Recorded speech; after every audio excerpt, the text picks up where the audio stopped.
Oke, insya Allah pada agenda hari ini, teman-teman kita akan melanjutkan materi yang kemarin ada di video YouTube seperti itu ya, terkait dengan beberapa pertimbangan perancangan pabrik kimia. Insya Allah yang memang akan saya dan Bu Aryani highlight untuk semester 3 adalah tentang untuk bagaimana caranya contoh menghitung kapasitas pabrik, dan kemudian kami akan memperkenalkan ke teman-teman terkait dengan beberapa parameter yang bisa kita pertimbangkan atau yang harus kita ketahui dulu tentang data bahan begitu.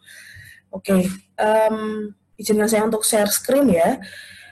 Ini adalah contoh perhitungan teman-teman kemarin kan di file PPT sebelumnya. Teman-teman akan ada contoh untuk menghitung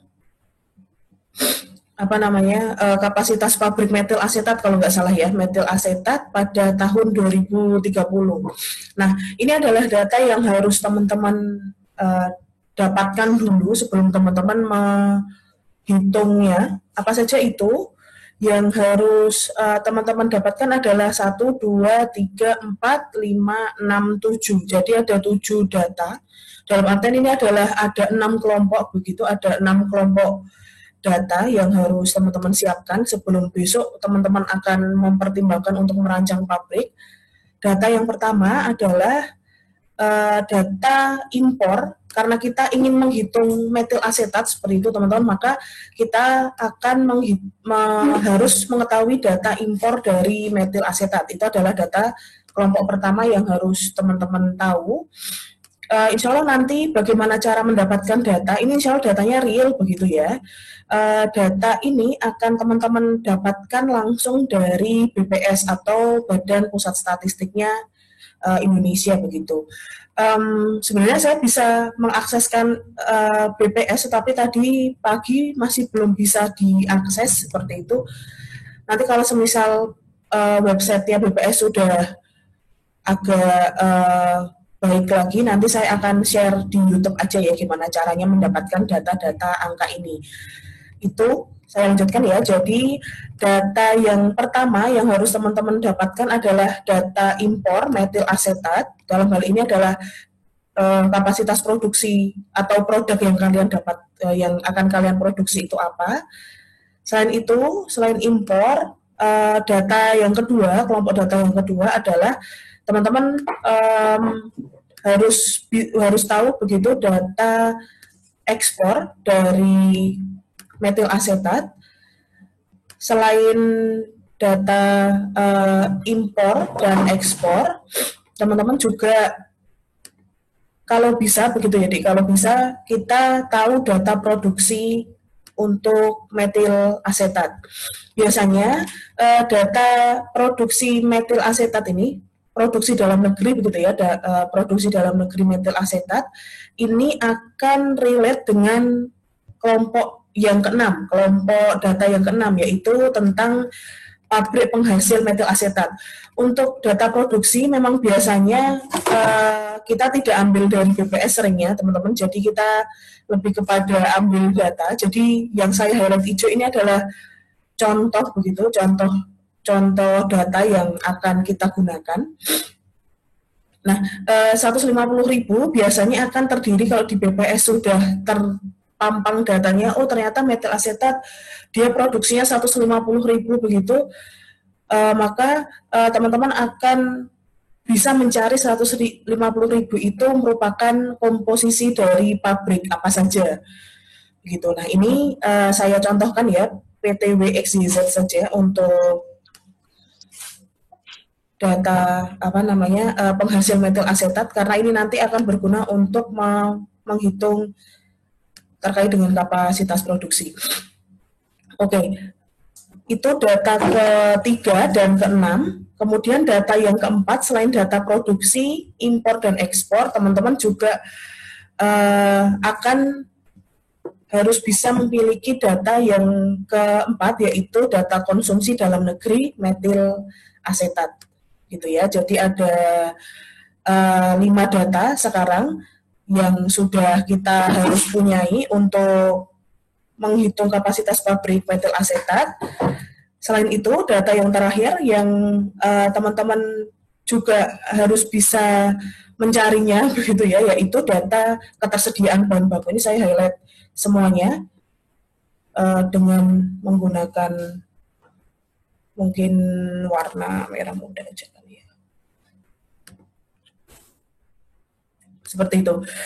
Yang saya highlight merah muda ini adalah data ketersediaan bahan baku dari metil asetat. Metil asetat adalah kita dapatkan dari reaksi esterifikasi metanol dan asam asetat begitu ya, sehingga teman-teman harus mencari data dari pabrik dua kapasitas itu, jadi dua bahan baku itu, yaitu metanol dan asam asetat.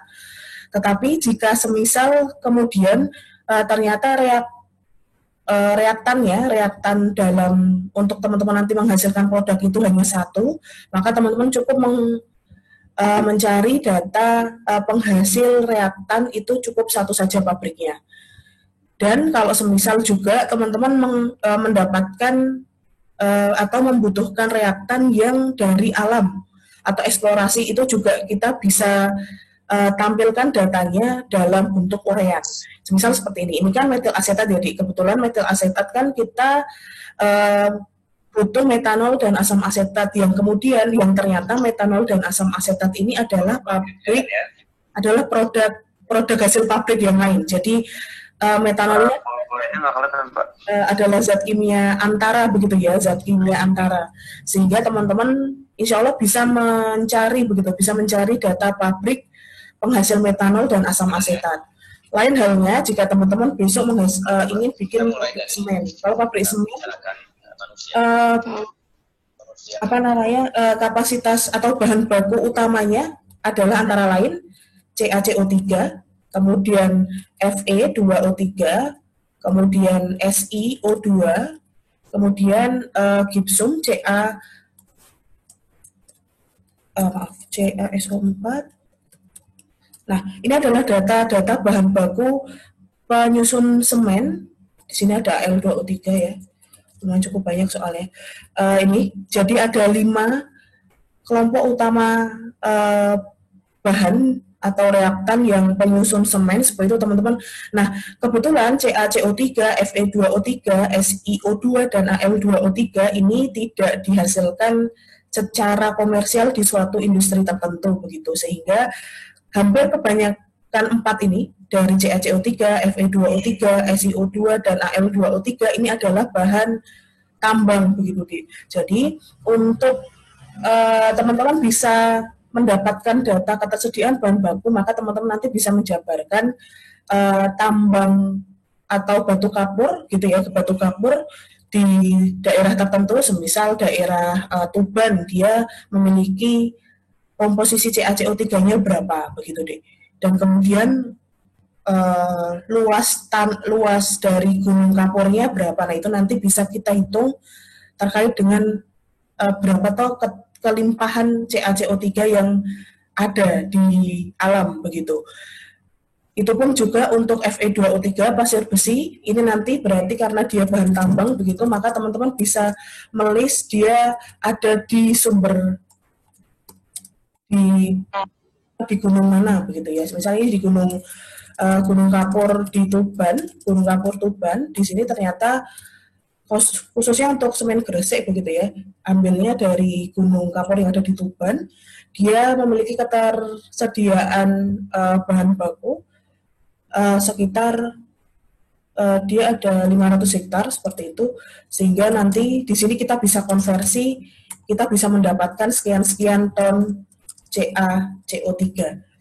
Begitu pula untuk Fe2O3, SiO2 dan Al2O3, karena empat-empatnya adalah bahan tambang. Sedangkan kalau untuk CaSO4 karena ini gipsum ini bisa kita ambil dari suatu industri. Jadi di sini kita ambil dari pabrik tertentu gitu ya, pabrik X. Ternyata nanti kalau misal kita relate-nya ke pabrik X, maka teman-teman akan menghitung berapa ton per tahun kapasitas produksinya. Jadi untuk ketahui data, untuk mencari data ketersediaan bahan baku, maka akan ada dua cara seperti itu teman-teman, yaitu jika semisal bahan baku yang kita pakai ini merupakan bahan zat kimia antara yang mana adalah hasil produksi dari suatu industri, maka teman-teman cukup merelasikan data ketersediaan bahan baku dengan kapasitas industrinya saja. Seperti itu. Tetapi jika semisal bahan baku yang kita gunakan untuk memproduksi produk yang akan kita produksi begitu, dan merupakan bahan baku yang ketersediaannya itu ada di alam, dalam hal ini adalah mungkin bahan tambang, atau mungkin sumur gas, atau mungkin sumur minyak bumi, maka teman-teman tinggal hitung berapa toh ketersediaannya, kita akan dekati dengan berapa jumlah luas hektarnya, kalau misal terkait dengan bahan tambang begitu, nanti kira-kira bisa dengan seluas hektar tambang ini, dia bisa menghasilkan berapa ton reaktan yang kita gunakan, gitu ya, Dik. Jadi insya Allah ada, saya kecilkan dulu, ada 6 kelompok untuk teman-teman bisa menghitung data proyeksi kapasitas suatu industri, dalam hal ini adalah metil asetat, yaitu yang pertama data impor, data ekspor, data produksi, data konsumsi, kemudian data pendukung selanjutnya adalah data ketersediaan bahan baku dan pabrik penghasil metil asetat, dalam hal ini adalah kompetitor teman-teman. Jadi bisa diperhatikan ya, kalau kita berbicara terkait dengan impor, ekspor, produksi dan konsumsi, yang kita cari datanya adalah data produknya, metil asetat. Tetapi untuk data penghasilnya, ini nanti kita cari dua-duanya, baik itu pabrik reaktannya dan pabrik produk yang juga kita gunakan begitu ya. Jadi kita cari pabrik metanol, pabrik asam asetat dan pabrik metil asetat. Oke, jika semisal teman-teman sudah dapat datanya, nah kemudian jika ada yang bertanya terkait tahun, ini nanti akan kita proyeksikan seperti itu teman-teman. Jadi data yang kita punya, insya Allah kan data yang sudah tahun berjalan atau tahun yang sudah lalu begitu ya. Jadi kita punya data kalau di BPS ditampilkan dari sejak 2019 sampai sebelum-sebelumnya.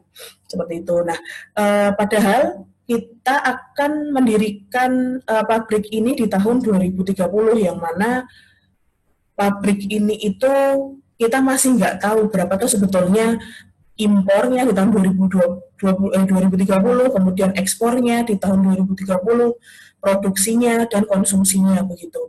Sehingga data yang kita dapatkan ini akan kita proyeksikan seperti itu teman-teman. Sebentar ya.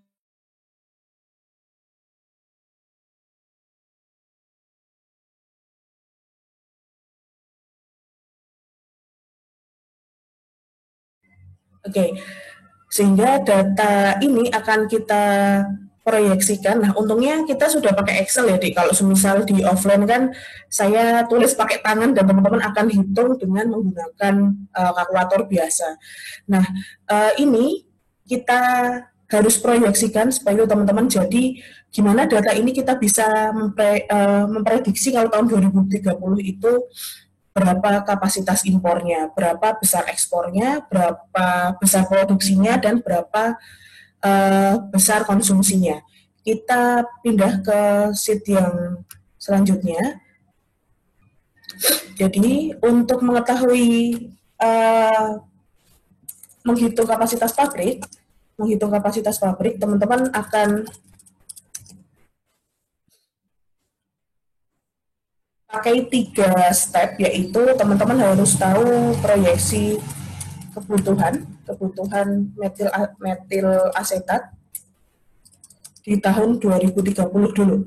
Nah, proyeksi kebutuhan ini kita dekati dengan kemarin supply demand di tahun 2030. Maaf.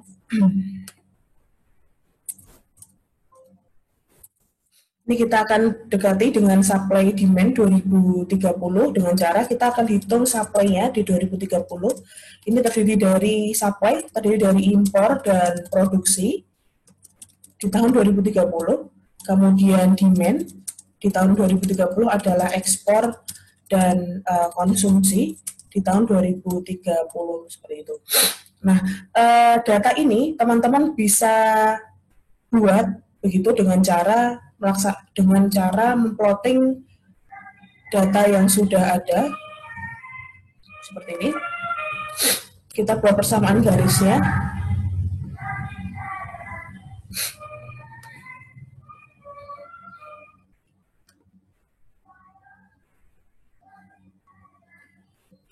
Oke, kita buat persamaan garisnya dulu. Untuk keempat data, oke teman-teman insya Allah sudah bisa ya caranya buat persamaan garis di Excel. Tinggal kita blok saja data yang di Excel, kemudian insert chart yang scatters, kemudian data ini, data yang kita dapatkan, kita kasih persamaan garisnya aja. Ini add trend line, kemudian kita cari yang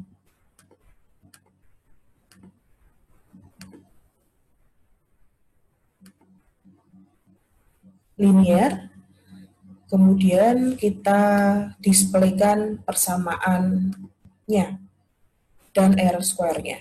Jadi seperti ini. Seperti itu, kita format timeline label, karena kan masih dalam eksponen, biasanya memang defaultnya kita ganti ke number dulu, teman-teman, biar lebih gampang. Nah, X inilah yang akan kita jadikan pedoman persamaan ini untuk impor. Kita akan jadikan pedoman untuk menghitung berapa kapasitas di tahun yang akan kita inginkan, gitu ya. Gitu. Mungkin R kuadratnya kita bisa pindahkan seperti itu. Nah, di tahun 2020 maka untuk mengetahui impor di tahun 2030 maka teman-teman tinggal mengkalikan dengan persamaan garisnya X-nya, karena kebetulan tadi Y-nya kita pakai tahun ya, jadi maaf, X-nya kita pakai tahun, maka teman-teman bisa masukkan data X ini dengan tahun 2030, jadi 49.208,66 dikali 2030, kita kurangi dengan 98.483.654,63. Nah, ini adalah tonnya, karena kebetulan dia dalam ton. Ini adalah proyeksi impor di tahun 2030 sekitar 1.044.000 ton. Kita default untuk cara menghitung ekspor. Kita buat lagi seperti itu, teman-teman. Ini kita cut aja ya, buat taruh di sini. Nanti filenya bisa saya share ke kalian. Di sini kita tinggal drag, terus kemudian insert, kemudian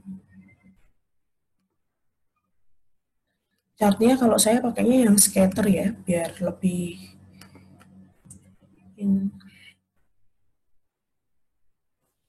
kemudian kita tinggal pakai trend line-nya, kemudian di sini linear pakainya, kemudian question dan R square-nya kita pakai.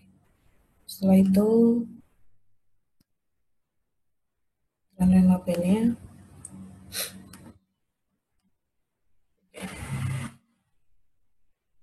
Oke, dulu kita selesaikan dulu untuk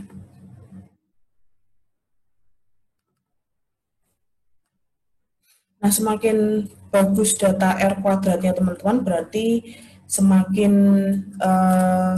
linear begitu ya untuk data yang sudah teman-teman dapatkan.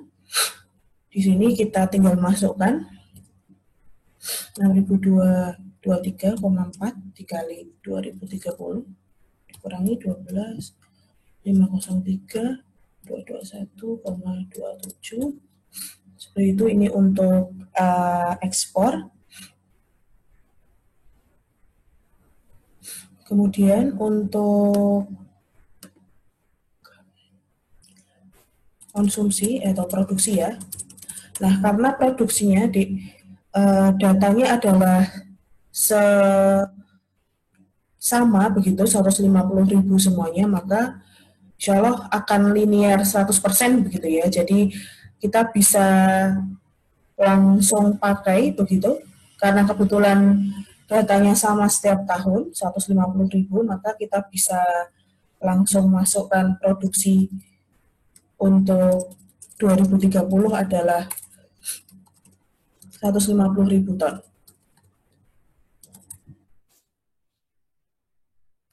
Karena linear ya, sudah fix linear karena dia sama. Kalau semisal besok teman-teman mendapati besarnya produksi atas pabrik yang akan kalian rancang ini produksinya berbeda-beda angkanya, maka otomatis teman-teman harus buat persamaan grafiknya dulu. Tetapi kalau semisal sama, maka insya Allah sampai tahun berapapun ini akan tetap linear begitu, sehingga sama 150.000. Selanjutnya kita ke konsumsi. Untuk konsumsi kita tinggal sama ya, kita buat persamaan garisnya dulu. Sebentar, biar lebih rapi.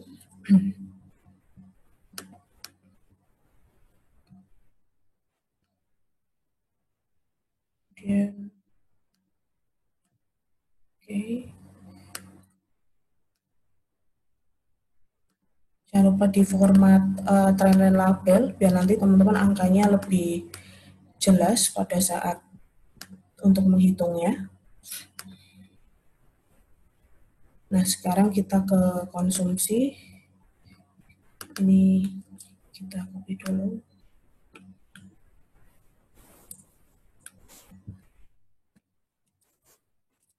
Oke.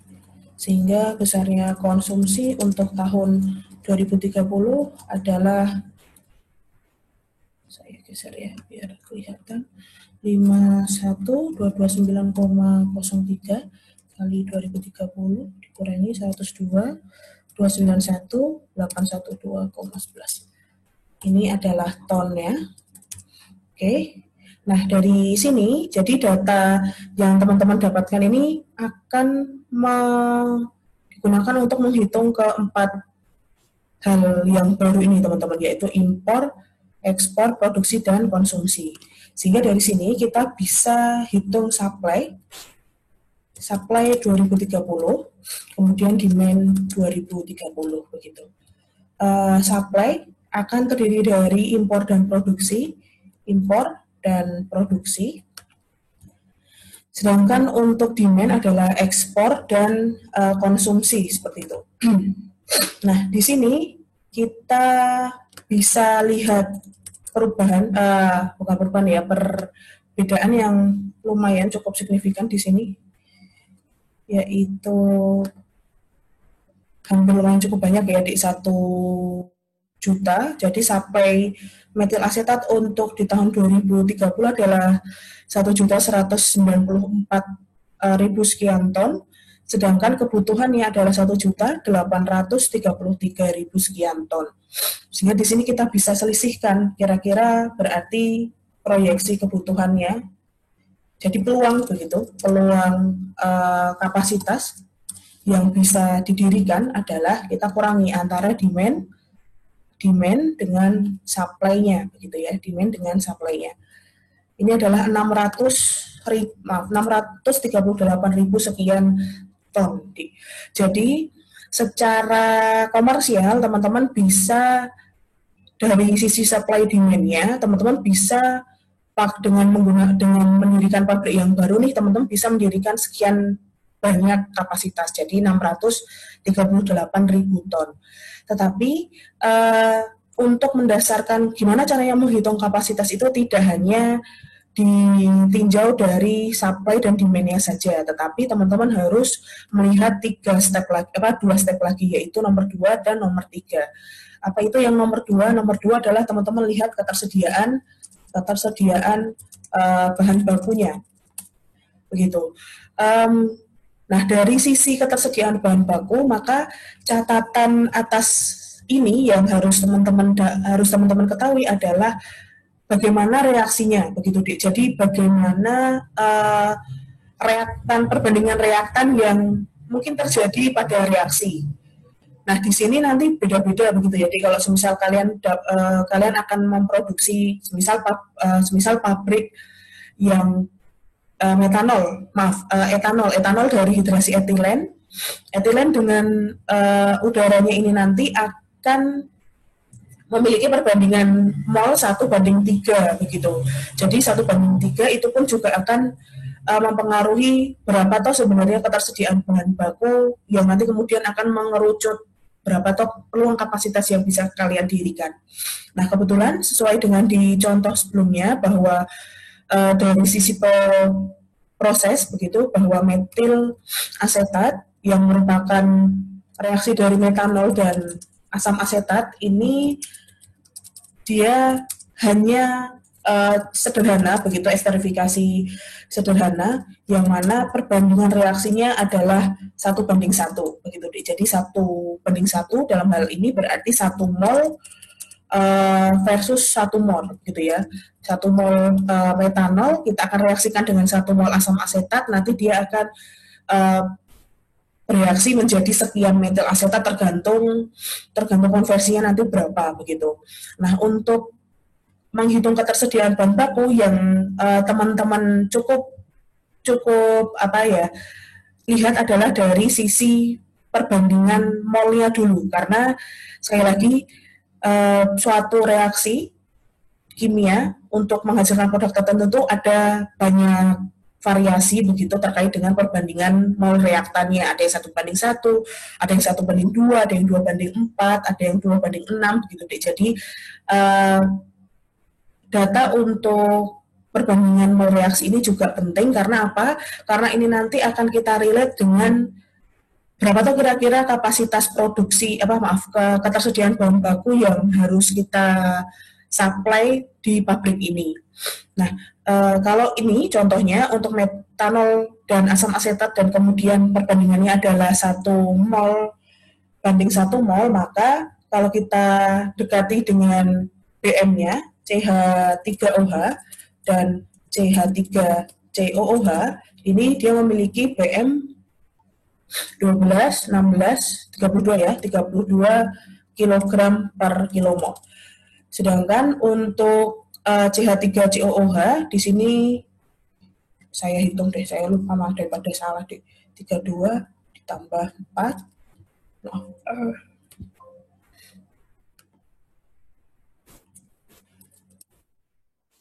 60 kg per kilomol. Sehingga dari sisi massa, maka kalau misal kita versuskan 1 mol versus 1 mol dari data begitu, maka otomatis teman-teman akan membutuhkan atau 1 kilomol versus 1 kilomol, maka teman-teman akan membutuhkan 32 kg metanol dibandingkan dengan 60 kg asam asetat begitu. Nah, ini akan kalian gunakan sebagai pedoman untuk di data sebelumnya. Nah, ini adalah data yang sebelumnya tadi terkait dengan data penghasil metanol dan asam asetat. Saya cut dulu sebentar. Ya. Oke. Nah, ini metanolnya ternyata 450.000 dan 350.000. Kita totalkan saja biar gampang nanti menghitungnya. 800.000 dan di sini 1.300.000 ya. Oke, saya pindah ke sheet yang kedua. Jadi metanol, ketersediaan metanol Di situ tadi adalah 800.000 ton. Sedangkan untuk ketersediaan asam asetatnya adalah 1.300.000. 1.300.000 ya, sebentar saya cek dulu. Ya, insya Allah ya, 1.300.000. Sehingga ini akan 1:2 begitu, Dik. Jadi kalau semisal kita memiliki 1.300.000 ton untuk asam asetat, maka kita hanya membutuhkan 650.000 ton untuk metanol begitu ya. Jadi ini insya Allah sudah tercover untuk ini, kita sudah tahu perbandingan berdasarkan reaksi yang kita inginkan gitu. Oke, nah ini nanti kemudian akan kita bandingkan begitu, Dik. Jadi kan kita akan bandingkan dengan peluang kapasitasnya. Jadi peluang kapasitas tadi berapa? Peluang kapasitas untuk metil asetat adalah 600 ya, 638.000 ton. Nah, sehingga kalau semisal kita semisal asumsikan bahwa konversi dari reaksi adalah 100%, begitu, konversi untuk reaksi metanol dengan asam asetat ini adalah 100%, maka teman-teman akan membutuhkan 130.000 ton asam asetat dengan 650.000 ton metanol. Dalam hal ini adalah sekian ton mol asam asetat dan sekian ton mol untuk metanol, yang mana nanti perbandingannya adalah 1:1 begitu. Nah, kebetulan ini intinya teman-teman hanya melihat data yang lebih sederhana ini sih, Dik. Jadi kita akan highlight yang di sini. 638.000 ini insya Allah bisa tercover dari ketersediaan bahan baku yang ada, begitu intinya. Nah, kebanyakan dari perhitungan kapasitas, dari peluang kapasitas itu langsung teman-teman ambil berapa, saya pengennya ngover 90%-nya Bu, atau 50%-nya, maka dari sini langsung kita kalikan 50%, jadi 300.000 ton per tahun, begitu kapasitasnya. Tetapi tidak didekati dengan data ketersediaan bahan baku yang ada, begitu, Dek. Nah, itu akan menjadi permasalahan di kelanjutannya, karena teman-teman tidak memperhatikan ketersediaan bahan baku. Takutnya kalau semisal ya teman-teman ternyata pengennya 638, nah kira-kira kalau semisal kodarulahnya ternyata ketersediaan metanol sama asam asetatnya hanya 300.000 gitu. Jadi kalau lain halnya dengan data yang sudah didapatkan gitu ya. Ternyata kalau data untuk metanolnya adalah 300.000 ton per tahun, kemudian data terkait dengan asam asetatnya adalah 600.000 ton per tahun, maka peluang kapasitas kalian ini akan tereduksi menjadi hanya 300.000 ton per tahun saja. Karena apa? Karena karena bahan bakunya lebih sedikit daripada peluangnya, begitu, Dik. Jadi sebisa mungkin teman-teman akan mendirikan pabrik yang mendapatkan bahan bakunya dari dalam negeri saja. Ini bisa 300.000 ini sebenarnya teman-teman bisa, kalau semisal lebih ekspor lagi, teman-teman bisa mendekati data penghasil bahan baku ini tidak hanya di dalam negeri, tetapi juga di luar negeri. Jadi semisal Cina produksi metanolnya berapa? Oh, ternyata berapa juta ton. Dan kemudian di Cina juga asam asetatnya dihasilkan berapa? Oh, ternyata juga jutaan ton. Nah, karena dari Cina itu sama-sama jutaan ton, maka sebenarnya peluang kapasitas ini bisa teman-teman cover begitu.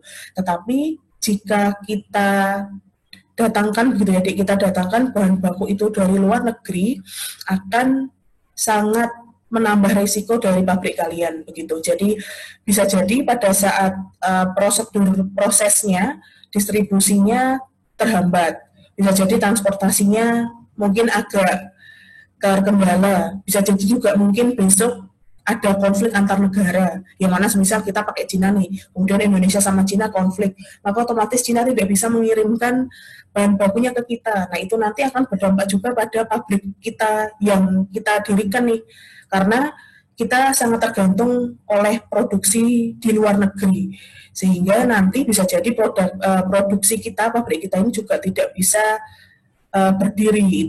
Itulah sebabnya sebisa mungkin ketersediaan bahan baku atau bahan baku yang teman-teman dapatkan atau teman-teman pakai itu kalian dapatkan murni dari dalam negeri saja, karena transportasinya bisa lebih dihandle dan biaya untuk handling produk dan handling bahan baku ini jauh lebih murah dibandingkan jika teman-teman beli dari luar negeri begitu. Resiko untuk pabriknya jauh lebih rendah begitu ya. Begitu Dek. Jadi yang ingin saya sampaikan di sini adalah teman-teman seyogyanya atau urut-urutannya adalah membandingkan antara peluang kapasitas yang teman-teman hitung dari supply demand sebelumnya dengan ketersediaan bahan baku yang ada. Kebetulan dicontoh kita ada 800.000 ton untuk bahan bakunya, padahal peluang kapasitasnya adalah hanya 600, sehingga otomatis kita bisa, kalau semisal teman-teman ingin untung banget kan teman-teman bisa nih mendirikan metil asetat itu sebesar ini 638.000 langsung 100% full dari peluang kapasitas itu boleh. Nah, selain itu nomor 3 adalah kita lihat kapasitas pabrik terpasang ya, atau pabrik kompetitor.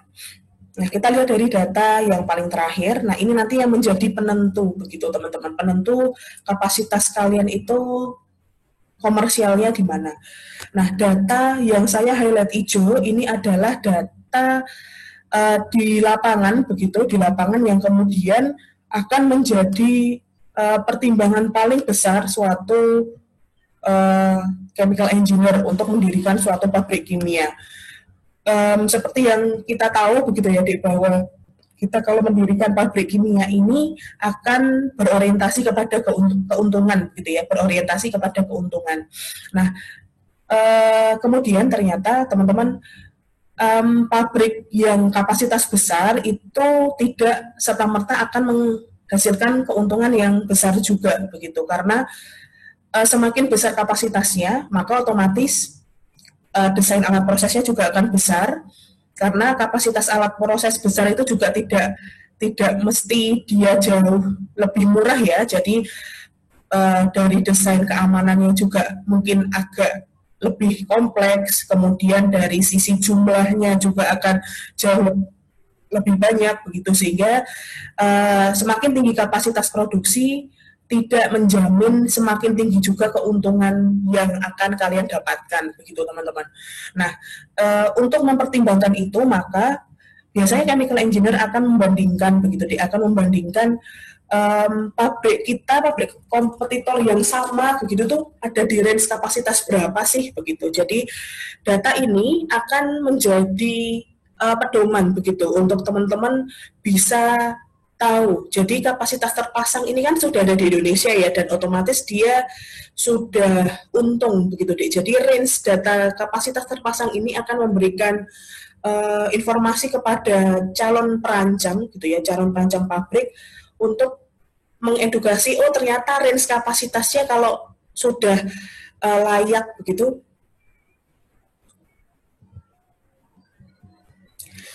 kapasitas yang layak itu ada di range sekian sampai sekian begitu teman-teman. Jadi untuk kasus di metil asetat di Indonesia, maka dari data ini kita bisa membuat kesimpulan begitu bahwa data kapasitas minimalnya, jadi range begitu ya, range kapasitas pabriknya ada di 20.000 ton hingga 60.000 ton per tahun. Itu. Jadi walaupun peluang kapasitasnya ada di 638.000 ton, teman-teman ternyata ternyata kapasitas metil asetat yang komersial itu hanya ada di range 20.000 sampai 60.000 ton per tahun. Sehingga hal ini pun akan menjadi akhirnya mengkerucut gitu ya, dari awalnya besar, kemudian ketersediaan bahan baku misal dia lebih kecil, dia akan mengkerucut ke bawah, kemudian akan mengkerucut lagi dari kapasitas terpasangnya begitu. Sehingga idealnya perancangan pabrik dari metil asetat ini hanya ada di range 20.000 sampai 60.000 ton per tahun agar dia untung secara komersial seperti itu teman-teman. Jadi dengan adanya peluang kapasitas yang sekian, maka jika semisal teman-teman akan, jadi kesimpulannya pabrik metil asetat ini hanya akan untung di 20.000 hingga 60.000 ton per tahun. Jadi kalau misalnya teman-teman akan dirikan di 20.000 boleh, 30.000 boleh, bahkan sampai maksimalnya 60.000 ton itu boleh begitu. Lalu nanti kalau ada yang bertanya, Bu, ya kalau semisal saya inginnya 100.000 itu gimana begitu ya, atau di lebih tinggi daripada pabrik terpasang yang sudah ada, silahkan teman-teman. Tetapi jika teman-teman mendirikan 100.000 ton, ini nanti spekulatif begitu ya. Jadi di sini adalah spekulatif yang mana bisa jadi tidak, untungnya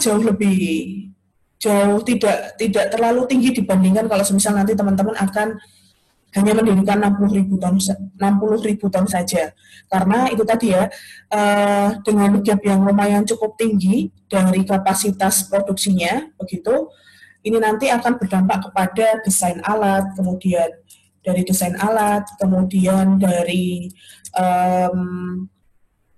keamanannya pabrik begitu, kemudian juga ada di jumlah alat. Jadi kalau semisal teman-teman tetap akan pengen mendirikan 600.000 begitu kapasitasnya untuk metil asetat, ini bisa jadi teman-teman akan membutuhkan tangki yang awalnya cukup di 60.000, cukup satu begitu. Di 600.000 teman-teman harus menyediakan tangki mungkin 4, mungkin 5, karena mengcover bahan bakunya yang lumayan cukup besar. Sehingga yang awalnya data modal kalian hanya mungkin 1 juta, tetapi dengan dikali begitu, dengan di scale up kapasitasnya menjadi 600 begitu, maka teman-teman akan juga membutuhkan modal yang jauh lebih besar begitu deh. Jadi itulah kenapa data atas ketersediaan pabrik yang terpasang, dalam hal ini kapasitas produksi terpasang ini juga harus ditampilkan, harus juga diprediksi, harus juga digunakan untuk melakukan asumsi perhitungan atas kapasitas pabrik yang kalian akan dirikan begitu. Karena pabrik yang sudah terpasang inilah yang sudah ketahuan jelas untungnya begitu deh. Dibandingkan kalau semisal dia lebih tinggi, insya Allah akan untung, tetapi akan membutuhkan modal yang jauh lebih besar begitu. Sehingga konsiderasi atas kapasitas pabrik terpasang pun juga lebih baik. Sehingga dari contoh yang saya sampaikan ini, bahwa terkait dengan bagaimana caranya menghitung proyeksi kapasitas pabrik untuk metil asetat di tahun 2030, mengingat ternyata peluang kapasitasnya besar, kemudian ketersediaan bahan bakunya di dalam negeri pun juga masih banyak, kita juga akan mempertimbangkan berapa toh kapasitas pabrik terpasang yang ada di dalam negeri. Ternyata ada di range 20.000 sampai 60.000. Nah, bedanya teman-teman untuk di nomor 2 ya, di ketersediaan bahan baku, teman-teman akan betul-betul mempertimbangkan tentang ketersediaan bahan baku dia di dalam negeri. Tetapi kalau di kapasitas terpasang ini bisa banget teman-teman ambil dari kapasitas pabrik di luar negeri, gitu ya.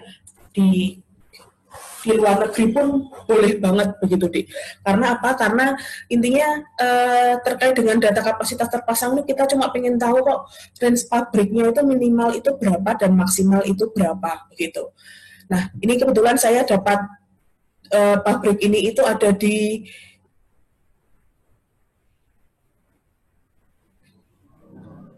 pabrik ini kebetulan ada di dalam negeri, saya belum menghitung di luar negeri begitu. Nah, kalau semisal di pabrik PT di luar negeri ini semisal A begitu ya, ternyata kapasitas produksinya ada di 200.000 per tahun untuk metil asetat, maka teman-teman range pabrik yang bisa teman-teman dirikan tidak lagi 20.000 sampai 60.000, tetapi 20.000 ton hingga 200.000 ton begitu, sehingga teman-teman mau pakai 20.000 boleh, bahkan sampai 200.000 ton pun nggak apa-apa begitu deh.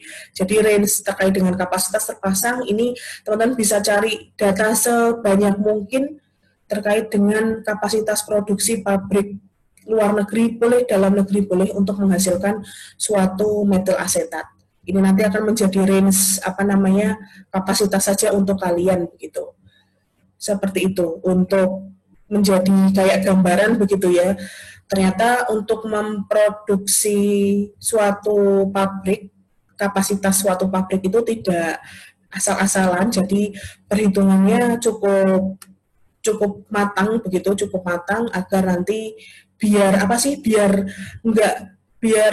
ya itu tadi ekonomis begitu ya. Jadi kalau semisal teman-teman ternyata kita semisal selaku chemical engineer tidak menghitung dengan seksama, maka produknya bisa jadi tidak termanfaatkan dengan baik, sehingga pasarnya juga tidak akan antusias untuk membeli, malah kita sudah keluar modal cukup banyak tetapi produknya juga tidak terbeli dengan baik gitu. Sehingga pendekatan 3 ini wajib harus didekati oleh seorang chemical engineer untuk mendirikan suatu pabrik kimia begitu. Untuk menghitung kapasitas ini nanti saya akan jadikan satu sama soal tugas presentasi aja ya, biar lebih banyak orang yang mencari data, karena lumayan nih mungkin kakak-kakak tingkat kalian yang ini selain 2019 sudah tahu betapa agak susahnya cari data, jadi mungkin besok aja pas tugas kelompok presentasi setelah UTS ya. Baik, ini nanti saya akan share untuk filenya, jadi teman-teman bisa mempelajarinya lebih lanjut. Oke, selanjutnya yang terkait dengan pertimbangan pemilihan pabrik adalah di bahan. Nah, ini saya ingin memperkenalkan kalian aja. Belum ini ya? Belum. Belum share ternyata. Sebentar ya. Saya akan memperkenalkan kalian terkait dengan MSDS. Ada yang pernah dengar belum deh apa itu MSDS sebelumnya? Belum pernah, Bu. Jadi MSDS ini adalah kepanjangan dari Material Safety Data Sheet begitu ya teman-teman. Jadi apa tuh fungsi dari MSDS itu? MSDS ini nanti adalah ceritanya satu file, satu dokumen yang berfungsi untuk memberikan informasi kepada teman-teman sekalian terkait dengan data bahan yang akan kalian pakai begitu deh. Nah, untuk di sini hampir sebagian MSDS, semua MSDS ini nanti akan terbagi jadi beberapa bagian, beberapa section begitu. Biasanya yang pertama nanti adalah identitas dari pabrik yang penghasil begitu, pabrik penghasil produk tersebut. Jadi ini contohnya adalah metil asetat. Kita akan mempelajari lebih lanjut untuk metil asetat ya.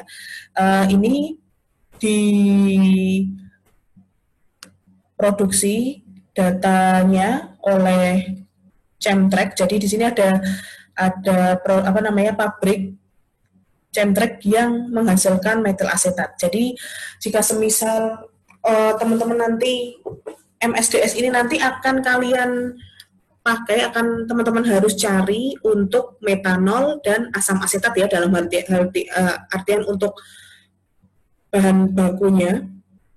MSDS itu juga harus diperhatikan. Nah, kita lanjutin dulu aja.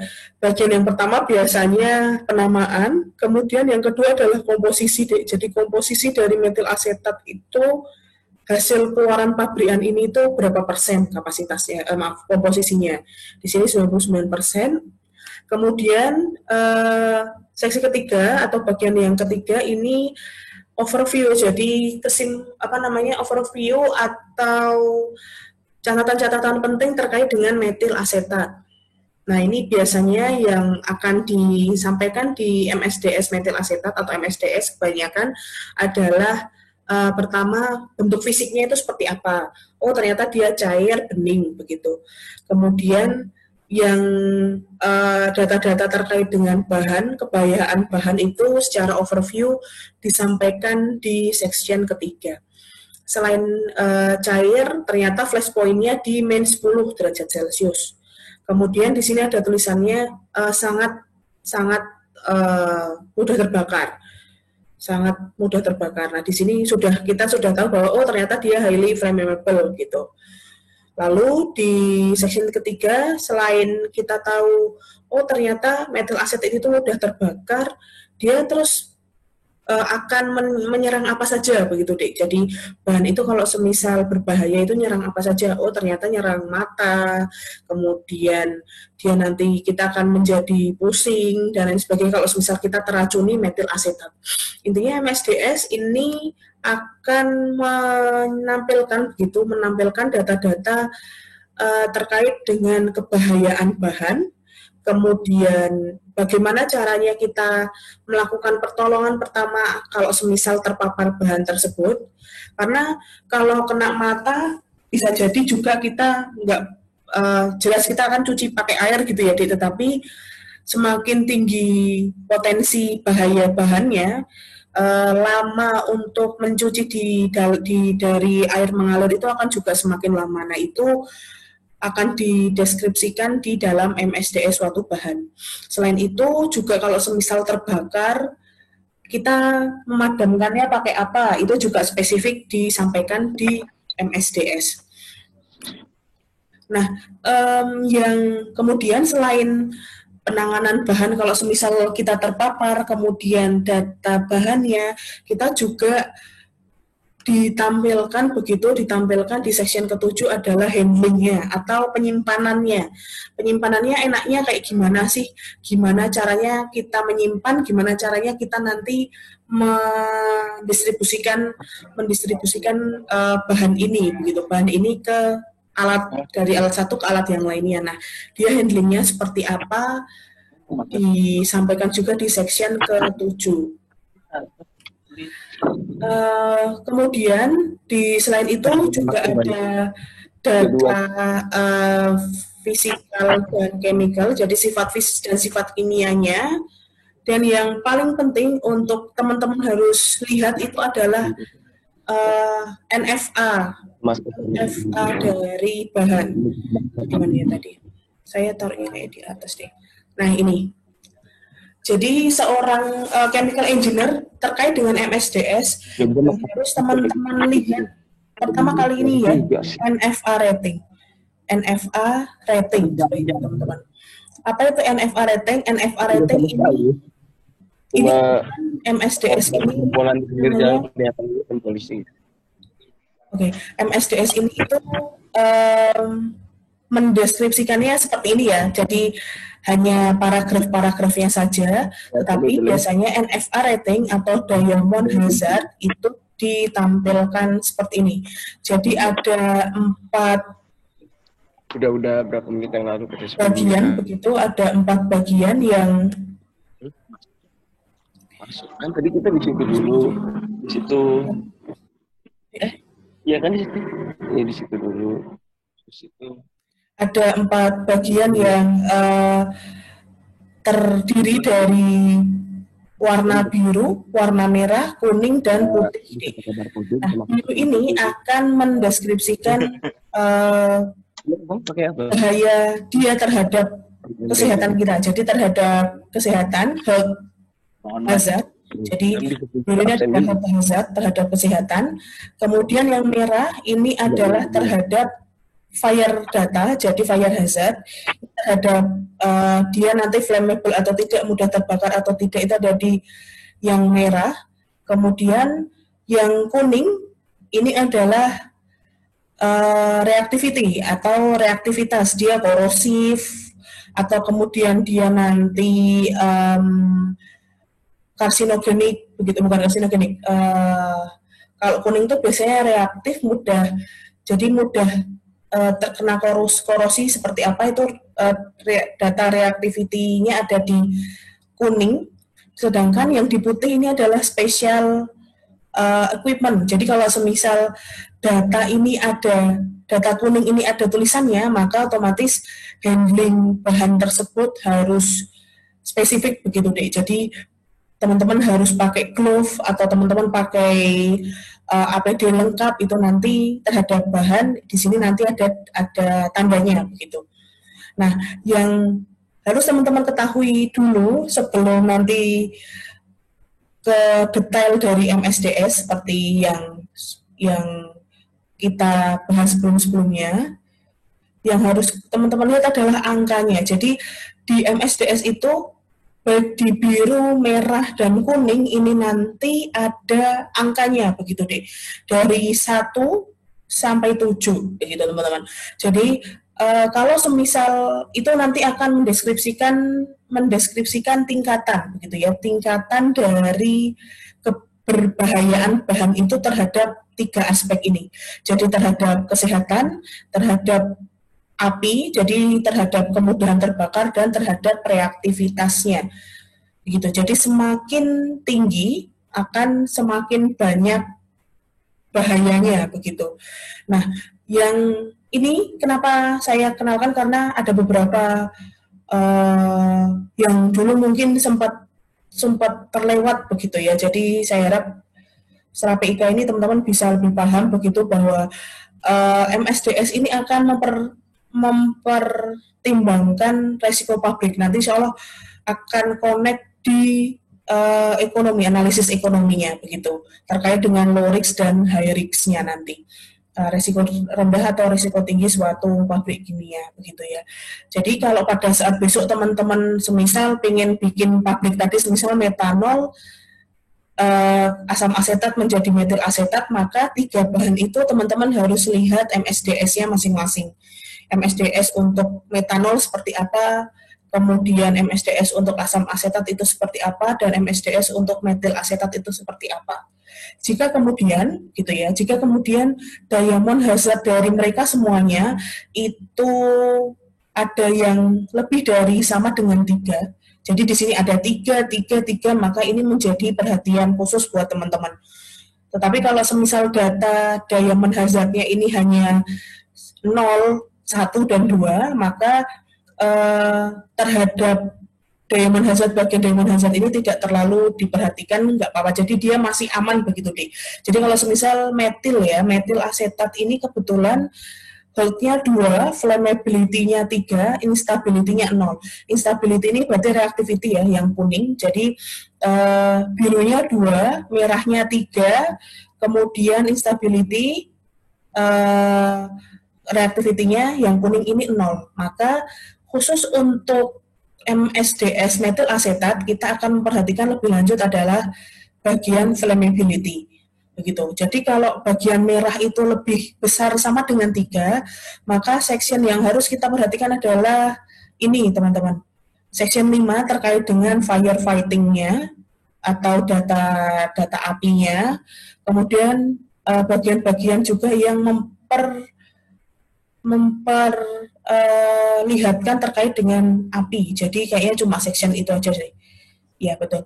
Section firefighting measure-nya ini. Jadi bagian 5 yang harus kita perhatikan jika semisal flammability ini atau diamond yang warnanya merah itu lebih besar dari 3. Tetapi kalau yang hold, yang biru, yang lebih besar sama dengan 3, begitu, semisal hold-nya ini nanti di sini 5. Maka bagian MSDS yang harus kalian perhatikan lebih lanjut, ini adalah yang toksikologi. Nah, ini dia, di toxicology information ini. Karena kebetulan health-nya cuma 2 ya di sini tadi, health-nya cuma 2, maka data toksiknya ini tidak ada informasi lebih lanjut begitu. Tetapi kalau data health-nya itu lebih besar sama dengan 3, di sini nanti epidemiologinya itu ada datanya begitu deh. Dan di sini nanti bisa kelihatan seperti apa toh efek dari bahan terhadap kesehatan kita itu ada di situ. Nah, kemudian jika semisal yang kuning ya, yang kuning itu ada datanya, teman-teman akan relate di section 10 atau stability dan reactivity. Di sini nanti mungkin dia ternyata oksidasi, atau mungkin dia ternyata gampang korosi, itu nanti ada di section 10 penjelasan lebih jauh terkait dengan bahan yang reactivity-nya lumayan cukup tinggi, lebih besar sama dengan 3. Seperti itu deh. Jadi MSDS di sini betul-betul teman-teman perhatikan. Intinya sebelum memperhatikan yang lebih lanjut, karena untuk yang section ini, masing-masing section ini kan hanya mempertimbangkan hanya akan menampilkan dari NFA ratingnya. Jadi kita akan lihat pertama kali itu Diamond Hazard ini dulu sih, NFPA ratingnya dulu. Jika semisal health, flammability, instability-nya mungkin 111, maka bahan teman-teman ini masih aman begitu. Tetapi kalau semisal ada 2 dan 3, tetap bisa kok diproduksi, tetapi teman-teman harus memperhatikan hazardnya. Jadi kalian akan memproduksi zat atau bahan-bahan yang agak berbahaya bagi kesehatan atau mudah terbakar gitu. Oke, kita lihat ya contoh lebih dalam terkait dengan metil asetat ini. Terakhir, terkait dengan flammability, maka otomatis kita akan cek section 5 atau fire fighting measure, atau di sini istilah yang lainnya mungkin fire data begitu. Nah, kalau flammability limitnya itu 3, maka akan ada beberapa, ini insya Allah teman-teman akan pelajari di Gaspros K3 begitu nanti sama Bu Litia insya Allah. Jadi di sini nanti yang harus teman-teman perhatikan adalah ini deh, flash point. Jadi ada 3 parameter, flash point, kemudian 4 ya, flash point di sini, kemudian auto ignition temperature, kemudian lower explosion limit dan upper explosion limit. Jadi ada 4 parameter fire data atau data keapian yang harus teman-teman perhatikan jika flammability limitnya, flammability hazardnya itu di atas sama dengan 3, 4, 5, 6, 7 harus dicek dulu flash point-nya, temperatur, suhu auto ignition-nya atau suhu auto menyalanya, kemudian lower flammable limit dan upper explosion limit. Jadi di sini explosion kalau metil asetat. Oke, saya akan jelaskan lebih lanjut ya. Seperti yang teman-teman ketahui bahwa api begitu, api itu nanti akan muncul begitu ya, muncul atau terjadi suatu api jika dia ada 3 zat yang ada di sekitarnya. Jadi 3 fire point. Apa istilahnya? Saya lupa. Yang ketiga itu apa? Yang pertama ada sumber oksigen. Jadi ada oksigen, ada zat yang mudah terbakar, dan ada titik nyala begitu. Ada titik nyala. Nah, titik nyala itu adalah suhu begitu ya. Suhu minimum suatu bahan itu agar dia gampang terbakar. Nah, metil asetat flash point-nya atau titik nyalanya ada di min 10 derajat Celcius begitu teman-teman. Jadi kalau teman-teman mengoperasikan pabrik itu ada di atas minus 10, maka otomatis dia gampang terbakar, begitu ya, dia gampang terbakar karena suhu flash point-nya sudah ada, karena suhu flash point itu ada di bawah suhu operasional. Tetapi kalau semisal nih teman-teman memproduksi metil asetat itu ada di bawah minus 10, maka insya Allah tidak akan mudah terbakar karena flash point-nya ada di bawah, ada di atas suhu produksi kalian begitu, suhu pabrik kalian.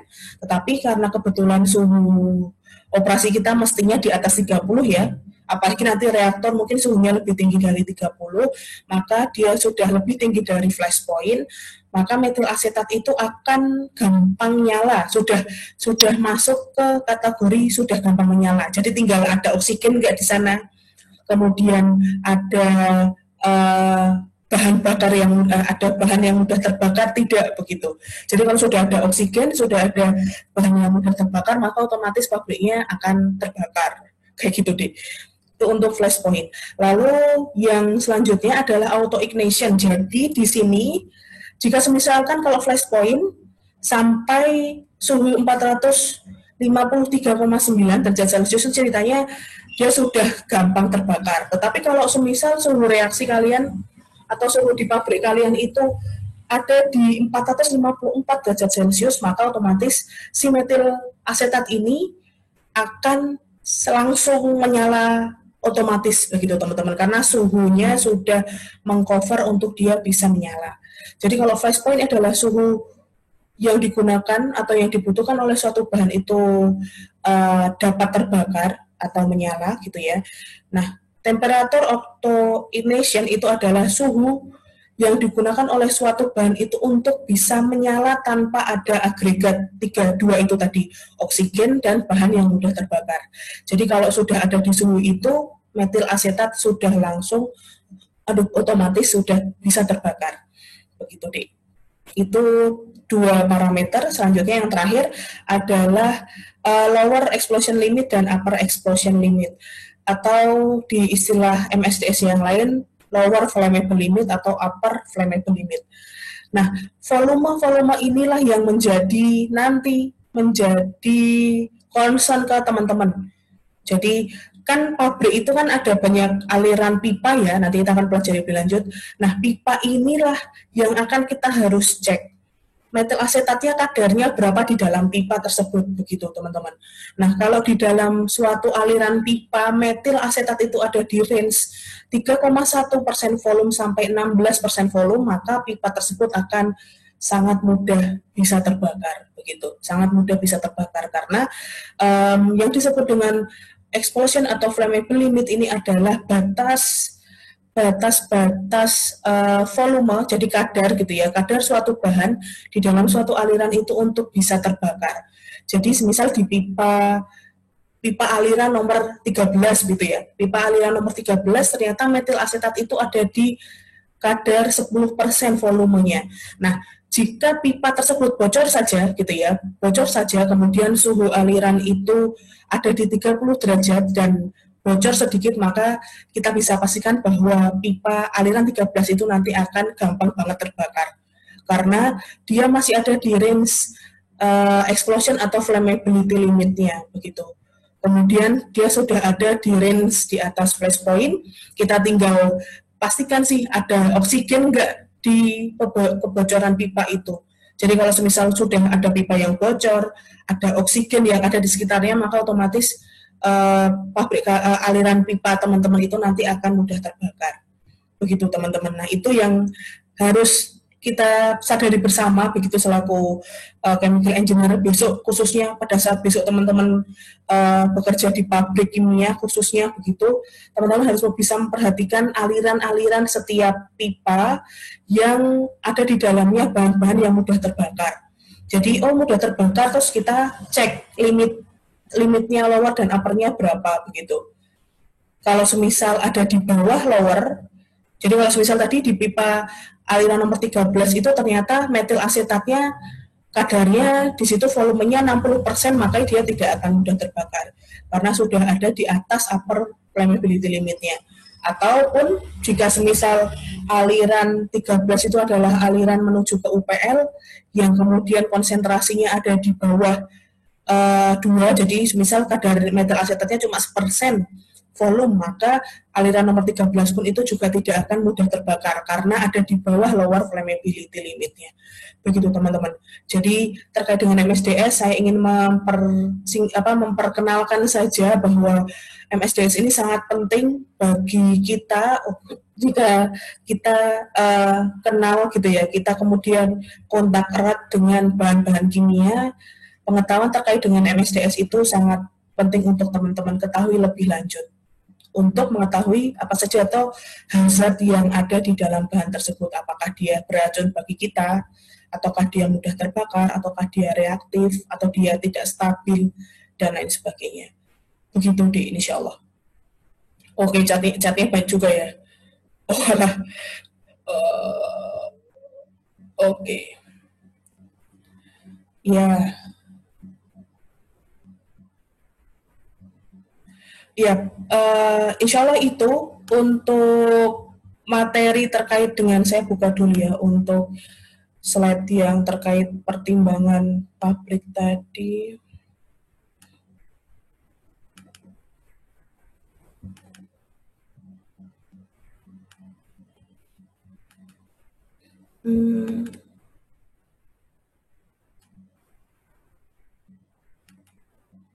Untuk slide-nya sudah saya share kan ya, Dik ya? Insya Allah ya. Sudah belum ya? Yang ini sudah saya share belum ya ke teman-teman untuk yang di classroom? Sudah, Bu. Melanjutkan yang kemarin, karena kan saya hanya menjelaskan teorinya, jadi berapa faktor yang kalian harus perhatikan. Nah, insya Allah hampir semua dari faktor-faktor ini akan teman-teman pelajari lebih lanjut di PPK 1 dan 2.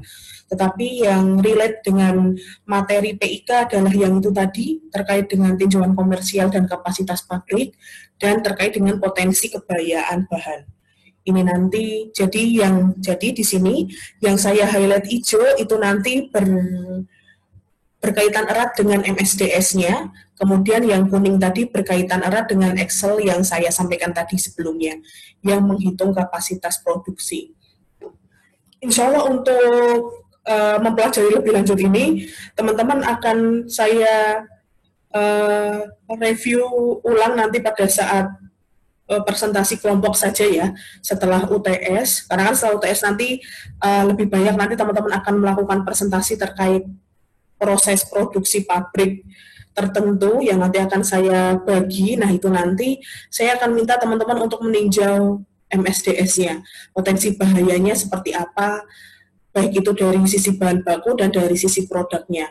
Dan kemudian kalau nanti cukup, saya juga akan minta teman-teman untuk menghitung kira-kira kalau semisal pabrik itu didirikan lagi, kapasitas produksinya berapa. Gitu. Secara kelompok saja, karena lumayan cukup banyak data yang harus teman-teman pakai. Insya Allah itu untuk pagi hari ini.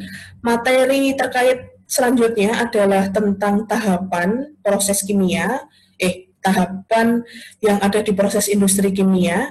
Itu nanti saya akan recording ya, Dek. Jadi mungkin teman-teman minggu ini akan presensi 2 kali. Jadi sinkron hari ini dan asinkron untuk setelah saya posting video terkait dengan tahapan itu. Karena memang akan ada banyak. Terus minggu depan kita sinkron lagi karena kita ngitung besok, kita latihan menghitung NM yang ada di reaktor ya, insya Allah untuk minggu depan. Saya akan posting lebih lanjut terkait dengan materinya besok di classroom seperti itu. Insya Allah itu, Dek, yang maksudnya Yosef ini apa, Dek, yang apa namanya share tentang penjelasan urut-urutan yang harus dilakukan terkait dengan MSDS ya? Atau yang mana? Terkait dengan tadi, Bu, yang apa namanya yang awal itu. Gak begitu kedengeran. Gimana, Chef? Mungkin nanti bisa di itu, Bu, share penjelasan urut-urutannya gitu. Kita harus ngitung bagian apa dulu gitu, Bu. Soalnya tadi kan kayaknya slide apa ya, yang perhitungan awal di Excel itu kan masih acak-acakan gitu kan. Jadi rada bingung gitu loh, Bu. Yang mana ya? Yang Excel berarti ya? Yang kapasitas produksi? Iya, itu. Itu sudah saya nomorin ya. Yang di sheet 2. Jadi data 1, teman-teman, yang data 1 ini intinya data yang harus teman-teman cari dulu gitu ya. Jadi ini acak nggak apa-apa, Dik. Jadi di sini acak nggak apa-apa. Intinya teman-teman akan cari data impor, ekspor, produksi konsumsi, kemudian penghasil ketersediaan bahan baku, dan ini kompetitornya atau penghasil produk yang sama di Indonesia dan di luar negeri. Ini nggak apa-apa, Dek. Nah, ini data sheet 1, kemudian sheet 2 ini sudah saya nomorin ya, 1, 2, 3. Jadi tahapannya sebenarnya cukup 3. Seperti itu. Yang pertama, nanti teman-teman akan hitung supply demand-nya seperti ini, impor, ekspor, produksi, dan konsumsi untuk masing-masing tahun. Kemudian teman-teman hitung supply dan demand-nya, nanti ketemu ke peluang kapasitasnya. Peluang kapasitasnya sudah ketahuan di sini. Lalu kemudian masuk ke tahap yang kedua terkait ketersediaan bahan baku. Nah, ketersediaan bahan baku ini kalian tidak langsung serta-merta langsung lihat dari datanya ya, karena kan kebetulan kalau kita berbicara dengan reaksi kan ada perbandingan molnya begitu. Suatu pabrik gitu ya. Jadi suatu bahan itu ada beberapa perbandingan reaksi. Kalau semisal dia lebih dari 1, semisal 2:3, maka teman-teman harus bandingkan dulu berapa kilogram versus berapa kilogram. Ini nanti harus teman-teman bandingkan dari ketersediaan metanolnya, Dik. Jadi ini kan kita dari awal ya, dari data awal 1.300.000 banding 800.000. Ini akan menjadi ketersediaan bahan bakunya adalah dari 1.300.000 menjadi 650 karena 1:2 di sini untuk bahan bakunya yang 32 kg versus 60 kg. Ini kita sadarkan adalah 1:2 begitu, 2:1 gitu ya, 2:1. Sehingga kalau semisal di sini 1.300.000 maka otomatis metanolnya kita membutuhkan 650 saja. Nah, ini nanti yang menjadi pertimbangan gitu ya, menjadi pertimbangan teman-teman untuk menghitung ketersediaan bahan bakunya itu yang ini, bukan yang ini, tetapi yang ini begitu. Jadi bukan yang 1.300.000 tetapi yang 1.300.000 dan 650.000. Nah, karena kebetulan lebih banyak deh, jadi 638 otomatis peluang kapasitasnya tetap. Tetapi kalau semisal di kuning ini segini, maka kapasitasnya jadi 300.000. 300.000. Kalau semisal nanti di sini ketersediaannya nggak sebanyak ini begitu ya. Lalu terakhir terkait dengan kapasitas pabriknya, nomor 3, jadi di sini datanya, berarti range pabrik teman-teman adalah di 20.000 sampai 60.000 karena di sini data yang di hasil yang kita dapatkan adalah 4 data. Tetapi kalau semisal sekali lagi jika teman-teman mendapatkan data pabrik yang sama di metil asetat di luar negeri ternyata kapasitasnya juga ada yang 200.000, maka range pabrik kalian ada di 20.000 sampai 200.000. Begitu. Jadi semakin banyak data yang teman-teman cari, itu nanti akan menjadi data yang lebih ideal begitu ya untuk menyimpulkan kira-kira range kapasitas kalian itu ada di berapa.